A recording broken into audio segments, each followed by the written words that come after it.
মান্দারবাড়িয়া থেকে আমাদের গন্তব্য এবার কটকার পথে। পাড়ি দিতে হবে শান্ত আরপাঙ্গাসিয়া, উত্তাল শিবসা আর পশুর। দীর্ঘ এই নৌপথে ভ্রমণে আমাদের ভরসা ইঞ্জিন চালিত নৌকা আর অনুকূল আবহাওয়া।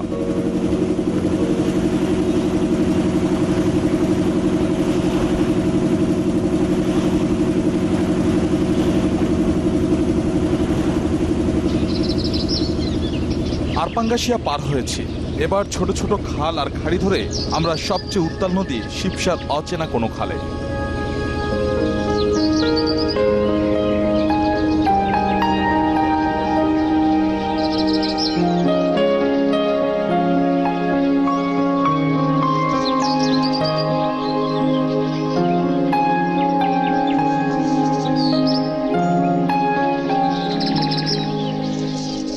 এভাবেই ভাটার সময় কাদামাটিতে লেপ্টে থেকে শিকার খুঁজে নানা প্রাণী।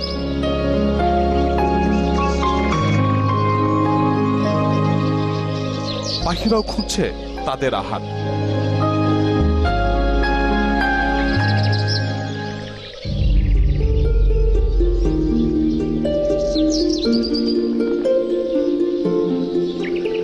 কিন্তু আগ বাড়তে বাড়তে চোখ পড়ে যায় নিশ্চুপভাবে বসে থাকা বিষাক্ত কিংকোবরার দিকে।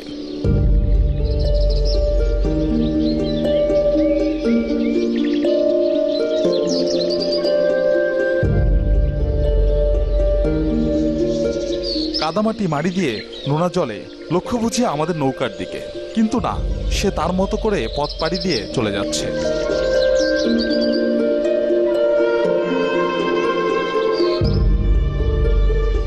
দেশে মোট 90 প্রজাতির সাপের সন্ধান পেয়েছেন বিজ্ঞানীরা, যার মোটে 20 প্রজাতি বিষাক্ত।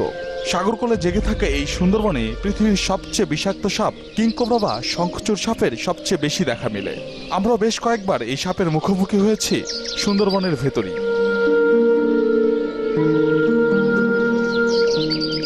আকাশে মেঘের ঘন ঘটা, তাই তাড়াতাড়ি শিবসার কোনো খালে আবারও ঢোকার চেষ্টা আমাদের।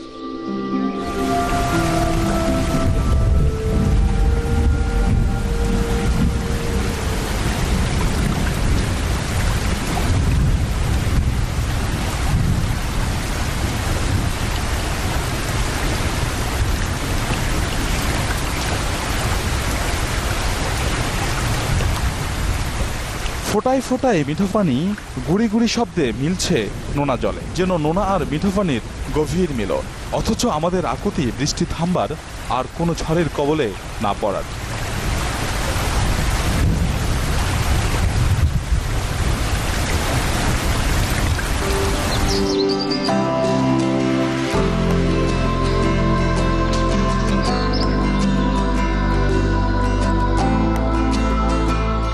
ঘনবনের ছায়া ঢাকা নদীর দুধার হলেও নোনা জলে সাঁঝের আলো জ্বলে ভেসে যাই আমরাও।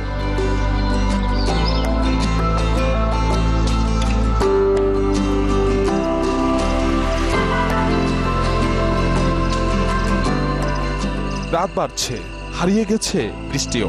এই ফাঁকে নোঙ্গর ফেলে নিজেদের রান্না করা খাবার সাবর করার পালা আমাদেরও। বেঁচে থাকার জন্য খাবারের এই আয়োজন নিয়ম মেনে হলেও মাঝে মাঝে তা যেন অমৃত।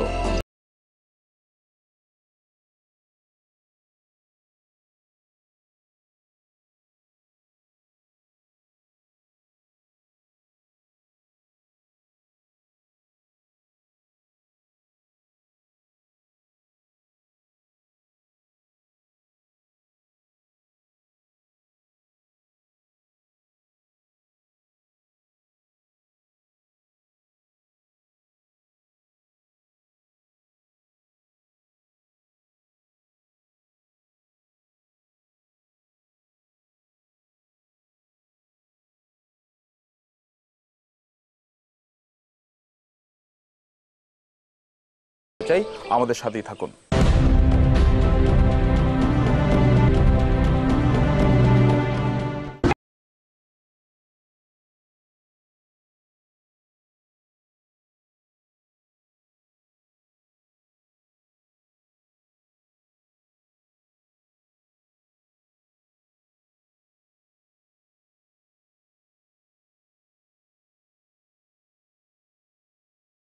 শিবসা আর পশুর পার হয়ে আমরা পৌঁছে গেছি হিরন পয়েন্টে, স্থানীয়দের কাছে যেটি সমাদৃত নীলকমল নামে।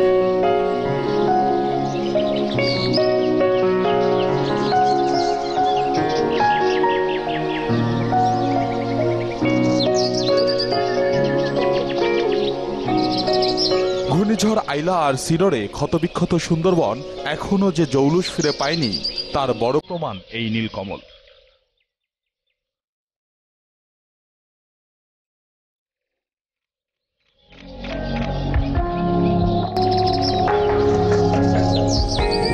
এটা গেওয়া না? এটা আগে অনেক জায়গায় দেখতাম, এখন আগের মতন তেমন দেখা যায় না, খুব কম। সাইজ কিরকম হতো? বেশ বড় হতো, এখনো হয়, যে কয়েকটা জায়গা আছে দেখি হয়, আর কিছু জায়গায় দেখি যে কম ছোট এরকম, কিন্তু কম, সংখ্যা কমে গেছে। আচ্ছা আচ্ছা।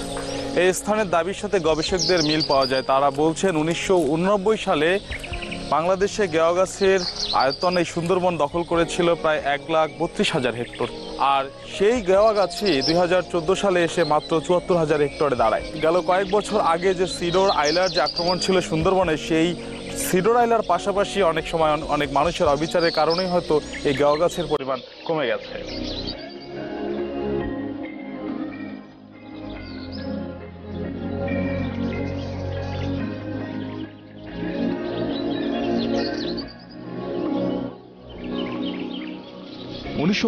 সালে সুন্দরী গাছ বনের 1,66,645 হেক্টর জুড়ে থাকলেও 14 সালে তা কমে গিয়ে হয় 1,12,995 হেক্টর। এই সুন্দরী গাছের আশপাশে আপনি দেখতে পাচ্ছেন যে এই শ্বাসমূলগুলো ছড়ানো ছিটানো, এবং এর আকৃতিও কিন্তু এক একটার এক এক রকম। কিন্তু এর উদ্দেশ্য হচ্ছে যে যেহেতু জোয়ারের সময় এখানে পানিতে ডুবে যায়, সে কিন্তু এই শ্বাসমূলের মাধ্যমে শ্বাস নেয়। এবং এই গাছের আরও একটি বৈশিষ্ট্য আছে, আপনি দেখেন যে এর কিছু ঠেস দেওয়ার মতো মূল আছে। হ্যাঁ, এগুলোকে ইংরেজিতে বলে বাট্রেস রুট। সুন্দরবনের যে বড় গাছগুলো আছে এগুলোর প্রায় সবগুলোরই কম বেশি শ্বাসমূল হয়। সুন্দরী, কেওড়া, বাইন, এগুলো শ্বাসমূল হয়, এবং এক একটা গাছের শ্বাসমূল কিন্তু দেখতেও ভিন্ন।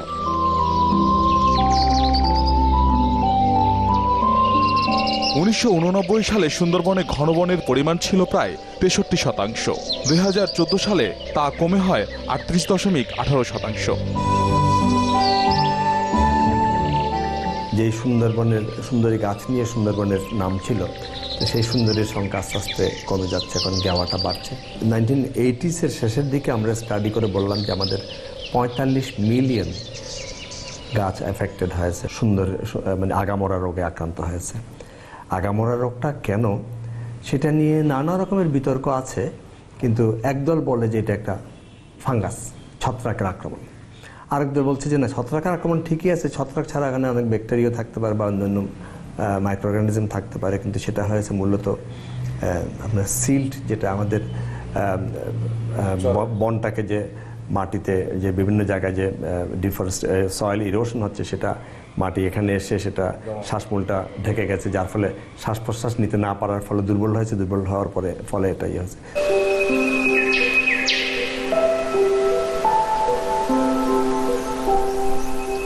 সবুজ বেষ্টনীতে ক্ষতের আঘাত এখনো থাকলেও শিল্পের বড়াই করা বাবুই পাখির কুড়েঘর তৈরির দৃশ্য আমাদের উদ্বেলিত করে।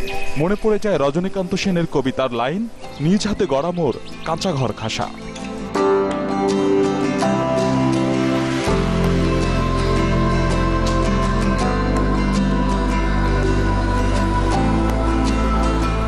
সুন্দরবনের গাছ কমলেও আশা জায়গা নিয়ে খবর হলো বঙ্গবন্ধু আইল্যান্ড। কয়েক বছর আগে জেগে ওঠা এই চর সুন্দরবনকে দিয়েছে নতুন মাত্রা।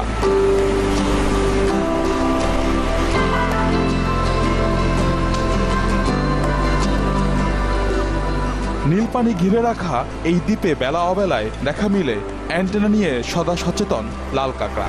এজন্য লাল কাঁকড়া রাজ্য।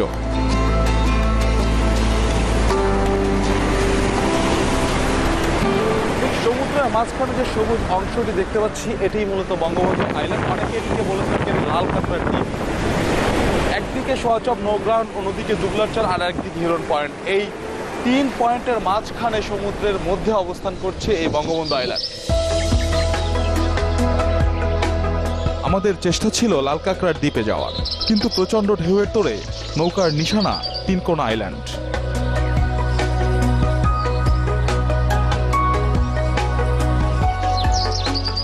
এই গর্তটা তো নিশ্চয়ই ফরেস্ট ডিপার্টমেন্ট করছে, তাই না? তো এখানে সম্ভবত মিঠা পানির ব্যবস্থা করছে। এই পানিটা আসলে কিভাবে আসে? শুধুই কি নিচ থেকে নাকি বৃষ্টির পানি জমে? এটা দেখে মনে হচ্ছে অবশ্যই বৃষ্টির পানি। এবং এখানে কিন্তু বেশ কাঁচা দেখা যাচ্ছে, তার মানে কিছুক্ষণ আগে হয়তো হরিণ পাল এখানে পানি খেয়েছে। পাগুলো দেখে মনে হচ্ছে এগুলো হরিণের পা। এটা হাড়গুলো, হ্যাঁ, এটা হচ্ছে চিত্রা হরিণের হাড়। তার মানে কোনো বাঘ এখানে এসে হরিণটাকে বধ করে তার নিজের চাহিদা পূরণ করছে। বেশ তীব্র গন্ধ পেতে পাচ্ছি। এটা মূলত এরকমটা হয়ে গেছে বৃষ্টির জন্য মনে হচ্ছে। বৃষ্টির কারণে হ্যাঁ এখানে মাটি সহ একবার একটা হয়ে গিয়েছে। এটা বেশি দিন আগের না কিছু।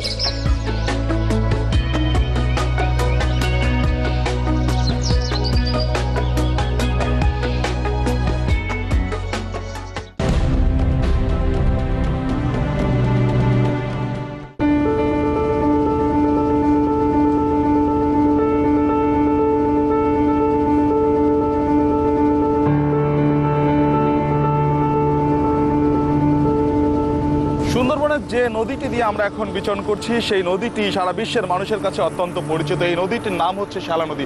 মূলত বিভিন্ন সময় বিভিন্ন ধরনের জাহাজের ডুবির কারণেই এই নদীটি মানুষের কাছে অত্যন্ত পরিচিত এবং এখানকার স্থানীয় মানুষের কাছে অনেকটা অভিশপ্ত। আজকের যে গুমোট আবহাওয়ায় আমরা এই নদী পার হচ্ছি, সেই আবহাওয়ায় কিন্তু মূলত ঝুঁকিপূর্ণ এবং এই সময় অনেক ধরনের দুর্ঘটনা ঘটে থাকে। তারপরে আমরা এই নদী দিয়েই চলে যাব কটকায়, সেখানকার জীববৈচিত্র্য নিয়ে আপনাদের কাছে আবারও আমরা হাজির হব। শ্যালা নদীকে কেন্দ্র করে আছে ডলফিন অভয়ারণ্য। এরপরও নিয়মিত তেল আর কয়লাবাহী লাইটার জাহাজের চলাচল এই শ্যালাতে। তাই জাহাজগুলোর যে কোনো অঘটন বিপদ আনে জলে থাকা প্রাণী।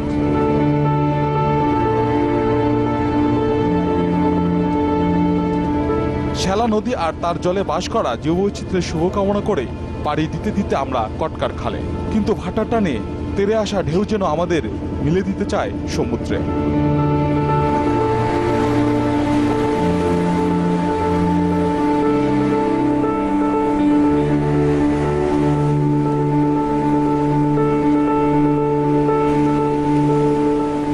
বেহাল ঘাট ধরে সাবধানে নেমে অবশেষে কটকার বিচে।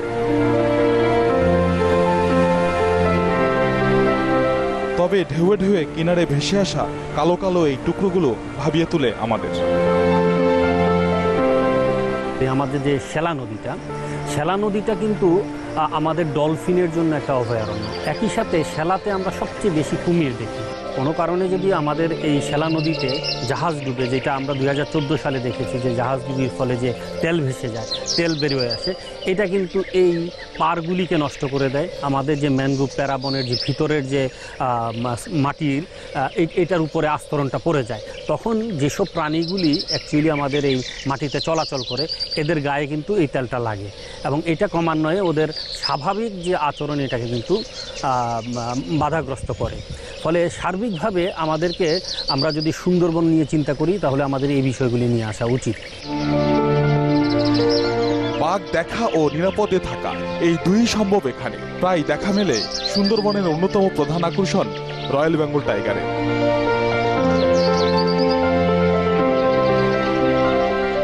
এছাড়া মনোরম চিত্রা হরিণের দল, বিভিন্ন জাতের পাখি, শান্ত প্রকৃতি এবং বিভিন্ন বন্যপ্রাণীর উপস্থিতির কারণে পর্যটকদের পছন্দের তালিকায় কটকা অভয়ারণ্য।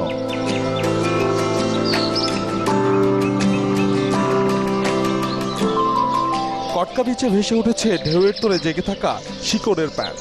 প্রকৃতির অদ্ভুত এই বুননকে পাশ কেটে হই পশ্চিমমুখী।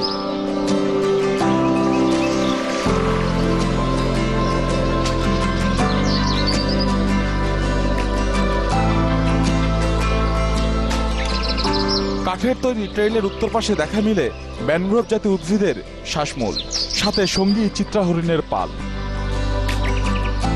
এই ট্রেইলের পাশেই প্রচুর হরিণ অবস্থান করছে। এই হরিণগুলো এই ট্রেইলে যে সকল পর্যটক আসে তাদেরকে নিশ্চয়ই নিরাপদ মনে করেন, আর এ কারণেই হয়তো একটু দূরত্বে মানুষের অবস্থান থাকলেও তারা সেটিকে স্বাভাবিকভাবে নেন এবং তাদের পাশ দিয়েই মূলত চলাফেরা করেন। এই কেন্দ্রে পর্যটকরা নিশ্চয়ই আসবেন, কিন্তু এইসব হরিণ যেন কখনোই কোনো পর্যটককে কোনোভাবেই যেন অনিরাপদ না ভাবেন, সেটি সকলের নজর দেওয়া উচিত।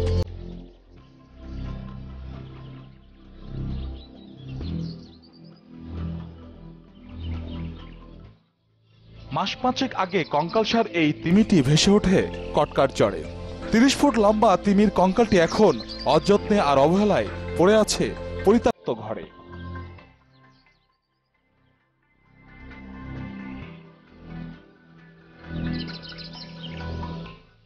আমরা ডিউটিকালীন সময়ে দেখতে পেলাম যে এখানে একটা মৃত কিছু গন্ধ পাওয়া যায়। তো ওইটা পাওয়া যায়, আমরা খুঁজতে খুঁজতে তিমি মাছটা পাইলাম। পরে আইনে এগুলো আমরা ঊর্ধ্বতন কর্তৃপক্ষের মাধ্যমে বরাবর চিঠি দিয়ে জানিয়েছি যে এটা আমরা সংগ্রহ করছি আমাদেরকে। আপনি বলছেন যে এটা গত বছরের ডিসেম্বর, তার মানে প্রায় 5 মাস। জি। এখন এই অবস্থায় ফেলে রাখলে এগুলো তো অনেক মূল্যবান জিনিস। অবশ্যই মূল্যবান জিনিস, কিন্তু আমাদের তো কিছু করার নাই।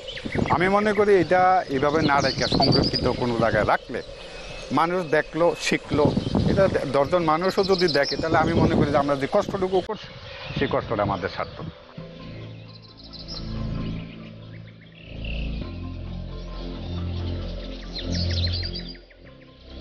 কটকার খাল জামতলি বীজকে করেছে আলাদা, তাই নৌকার নোঙর তুলে যায় খাড়ির মুখে। বিচিত্র ও বিরল পাকপাখালিয়ার বনদের মিতালি দেখতে কাটাবো কটা দিন।